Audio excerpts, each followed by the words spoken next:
నమస్తే, నేను Chandana. Welcome to great Andhra big story. Tollywood మీద ఆధారపడిన థియేటర్ల పరిశ్రమ గడ్డు పరిస్థితిలో చిక్కుకుంది. ఈ ఏడాది మొత్తం మీద 1/2 డజను సినిమాలు మాత్రమే థియేటర్లను ఆదుకున్నాయి. వస్తే ఒకేసారి రావడం, లేదంటే ఖాళీగా వదిలేయడం లాంటి విధానాల వల్ల థియేటర్లకు సినిమాలు కరివైపోతున్నాయి. కల్కి విడుదలైన 3 వారాల తర్వాత థియేటర్ల పరిస్థితి మళ్ళీ ఘోరంగా తయారైంది. ఒక థియేటర్ రన్ చేయాలంటే నెలకు కనీసం 5 లక్షలు అవసరం. ఆ మేరకు షేర్ అన్నా రావాలి, లేదా రెంట్ అన్నా రావాలి. చిన్న సినిమాలు రెంట్ మీద ఆడే పరిస్థితి లేదు. సినిమా ఇస్తే చాలు అన్నట్లు ఉంది. కానీ ఆ సినిమాలకు జనాలు థియేటర్కు రావటం లేదు. పెద్ద సినిమాలు వస్తే రెంట్ వస్తుంది, క్యాంటీన్, పార్కింగ్ డబ్బులు వస్తాయి. జనవరి తర్వాత అలా థియేటర్ల ఆకలి తీర్చిన సినిమాలు 2-3 మాత్రమే.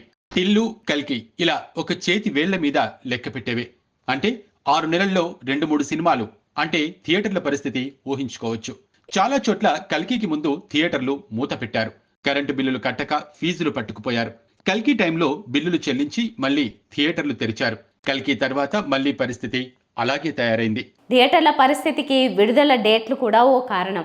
ఒకేసారి 2-3 సినిమాలు రావడం, లేదంటే ఖాళీగా వదిలేయడం. ఈ నెల 9న కమిటీ కుర్రాళ్ళు, తుఫాన్ అనే డబ్బింగ్ సినిమా వస్తున్నాయి. బచ్చన్, ఇస్మార్ట్ 2 సినిమాలు 15నే ఎంచుకున్నాయి తప్ప ఒక సినిమా అయినా ఇటు రాలేదు.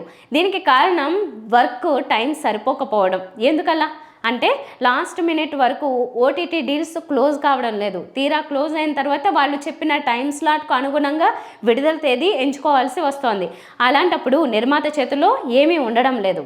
ఓటీటీ చేతుల్లోకి టాలీవుడ్ దాదాపుగా వెళ్లిపోయినట్లే. పైకి ఎన్ని కబుర్లు చెప్పినా విడుదల అన్నది చాలా వరకు ఓటీటీ లెక్కల ప్రకారమే ఉంటోంది. అదే సమయంలో చిన్న సినిమాను థియేటర్ ఆదరించడం అన్నది చాలా రేర్ ఫీట్ అయిపోయింది. ఇటీవల అలాంటి ఆదరణ మహారాజా అనే ఒక్క సినిమాకు దక్కింది. చాలా చిన్న సినిమాలకు కనీసం ప్రీ రిలీజ్ ఫంక్షన్ ఖర్చులు కూడా రావటం లేదు అంటే అతిశయోక్తి లేదు. పబ్లిసిటీ లోపం ఉందా అంటే అస్సలు లేదు.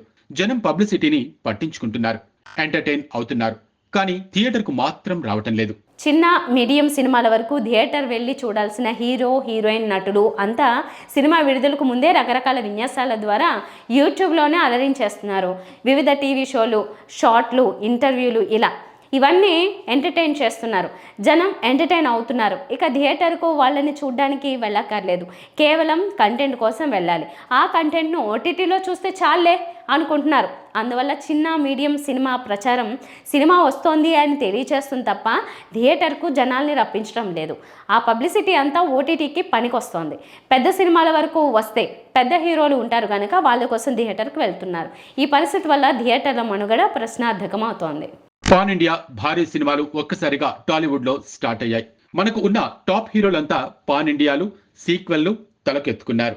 మిడ్ రేంజ్ హీరోలకు సరైన సబ్జెక్టులు పట్టం లేదు. ఫ్లాపులు పలకరిస్తున్నాయి. దాంతో క్రేజ్ తగ్గుతోంది. అందువల్ల థియేటర్ కు వెళ్లి మిడ్ రేంజ్ హీరోలను చూడాలన్న మూడ్ పోతోంది. టాలీవుడ్ లో ఇప్పుడు చూస్తే రామ్ చరణ్ అమెరికాలో ఉన్నారు, ప్రభాస్ యూరోప్ లో ఉన్నారు, బన్నీ రెస్ట్ లో ఉన్నారు, మహేష్ వెయిటింగ్ లో ఉన్నారు, పవన్ డిప్యూటీ సీఎం అయిపోయారు. ఇంకా ఎంతమంది మిగిలారు?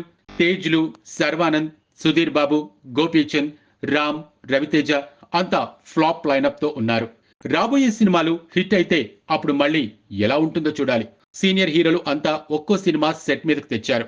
అవన్నీ రావటానికి మరో 6 నెలలు పడుతుంది. అందువల్ల టోటల్గా సినారియో చూస్తే థియేటర్ల గడ్డు కాలం ఇలాగే ఉంటుంది. సినిమాలు వచ్చిన వారం, ఆ పై వారం హ్యాపీ, తర్వాత మళ్ళీ మామూలే. ఆగస్టులో 3 సినిమాలు, సెప్టెంబర్లో 1-2, అక్టోబర్లో 1-2, డిసెంబర్లో 2 ఇవే థియేటర్లకు మిగిలినవి. ఈ పరిస్థితి మారితే తప్ప థియేటర్ల కష్టాలు తీరవు. గిళ్ళు, ఛాంబర్లు కూడా ఈ పరిస్థితిని చూస్తూ ఉండడం తప్ప చేసేది లేదు. ఇది ఇవాల్టి బిగ్ స్టోరీ. మరిన్ని టాపిక్స్తో కలుద్దాం. నమస్తే.